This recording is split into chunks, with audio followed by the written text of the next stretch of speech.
मंडळी, सध्या आपण आहोत कोकणात.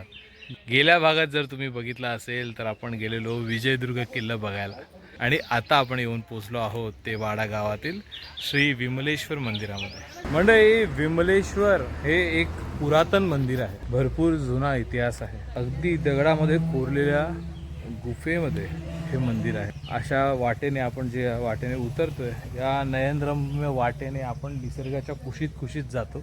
खूप चांगले पक्ष्यांचे आवाज, कारण की ही दरी आहे ना, आपण आता सड्यावरनं दरीमध्ये उतरतो.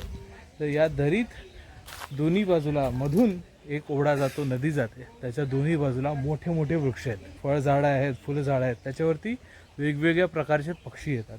एक छोटंसं अभयारण्यच आपण म्हणूया ह्याला. तर अशा ह्या सुंदर निसर्गामध्ये हे विमलेश्वर मंदिर आहे.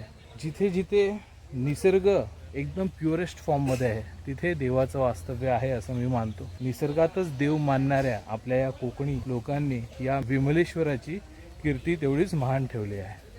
चला आपण जाऊन दर्शन घेऊया.